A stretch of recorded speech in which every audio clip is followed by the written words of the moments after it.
있겠습니다.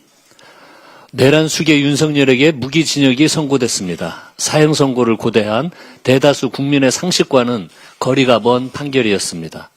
윤석열은 무장 군대를 동원해 대한민국 헌정 질서와 민주주의를 짓밟고 국회와 선관위를 침탈해 국민의 생명을 위협한 내란 수계입니다. 특검은 즉각 항소하고 사법부는 법정 최고형을 선고해서 대한민국 법치주의가 살아있음을 증명해야 합니다. 민주당은 대한민국에서 다시는 내란의 비극이 되풀이되지 않도록 제도를 촘촘히 정비하겠습니다. 지난해 1월 저는 내란과 외환, 반란의 죄를 범한 자에 대해서는 사면, 감형, 복권을 제한하는 내용의 사면법 개정안을 대표 발의했습니다. 내란 수계 윤석열이 교도소 담장을 걸어 나올 수 없도록 사면법 개정안을 조속히 처리하겠습니다. 국민의힘도 내란 동조 정당이 아니라면 사면법 개정에 동참해 주시기를 바랍니다. 설날에도 SNS에 말폭탄을 쏟아내던 장동혁 대표가 윤석열 무기징역 선고에는 입을 굳게 닫았습니다.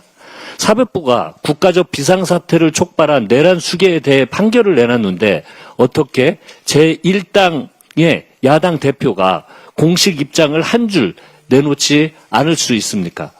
정녕 장동혁 대표가 국민 전체를 대변하는 공당의 대표가 맞는지 묻지 않을 수 없습니다. 정말 비겁합니다. 장동혁 대표가 여전히 국어 유튜버들의 눈치를 보고 있는 것이 아닌지 의심됩니다. 어제 전한길 씨는 이 재판을 받아들일 수 없다라고 밝혔는데 장동혁 대표의 입장은 무엇입니까? 윤어게인입니까? 윤석열과의 절연입니까? 장동혁 대표가 눈치 봐야 할 대상은 한 줌도 되지 않는 윤어게인 세력이 아니라 빛의 혁명으로 대한민국을 지킨 위대한 국민이라는 사실을 직시하기 바랍니다. 윤석열에 대한 나머지 재판도 신속하게 진행돼야 합니다. 내란뿐만이 아니라 평양 무인기 의혹, 순직 해병 수사 외압 의혹 등 국가 안보를 혼란에 몰아넣은 죄 또한 가볍지 않습니다. 무엇보다 법원은 윤석열의 공직선거법과 정치자금법 위반 혐의에 대해 조속한 판결을 내놔야 합니다.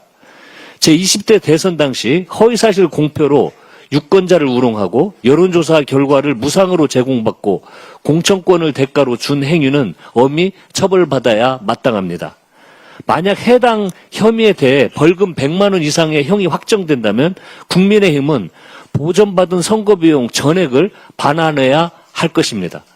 금명간 국민의힘이 당명을 변경한다는데 간판을 갈아 끼더라도 내란 수계 윤석열 축천당이라는 사실은 변하지 않습니다. 국민의힘은 지난 몇 년간 이재명 대통령의 선거법 사건을 겨냥해 선거비용 보전액 반환을 운운하며 겁박해 왔습니다.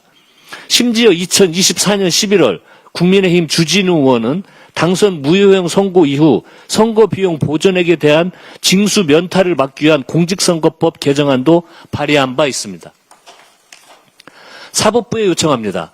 윤석열의 정치관계법 위반 혐의 재판을 신속하게 진행해 주시기 바랍니다. 국민의힘에도 경고합니다. 꼼수로 선거비용 보전액 징수를 회피할 생각은 꿈도 꾸지 마십시오. 만약 윤석열에게 당선 무효형 이상의 형이 확정된다면 민주당은 국민의힘이 반환해야 할 혈세 397억 원을 신속하게 국고로 돌려놓겠습니다. 장동혁 국민의힘 대표의 막말 행진의 끝이 보이지 않습니다. 노모까지 끌어들인 허위 주장에 대한 사과는 끝내 없었습니다. 어제는 이재명 대통령을 향해 트럼프 만나는 게 껄끄러우면 SNS라도 관세 협상 잘해달라며 비아냥대기까지 했습니다. 이재명 대통령과의 회동을 일방적으로 취소한 것도 대미투자 특위를 파행시킨 것도 국민의 힘입니다. 적반하장도 이 정도면 병 아닙니까? 심지어 이재명 대통령 질문에 답하느라 과로사할 뻔했다라는 망언도 쏟아냈습니다. 과로사는 우리나라 노동 현장의 구조적 참극이자 퇴출시켜야 할 산업재해입니다. 장동혁 대표의 노동 인식 또한 한심할 따름입니다.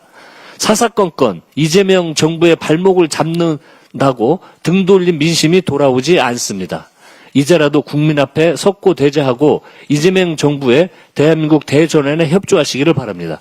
이상입니다. 이어서 이현주 최고위원의 발언이 있겠습니다.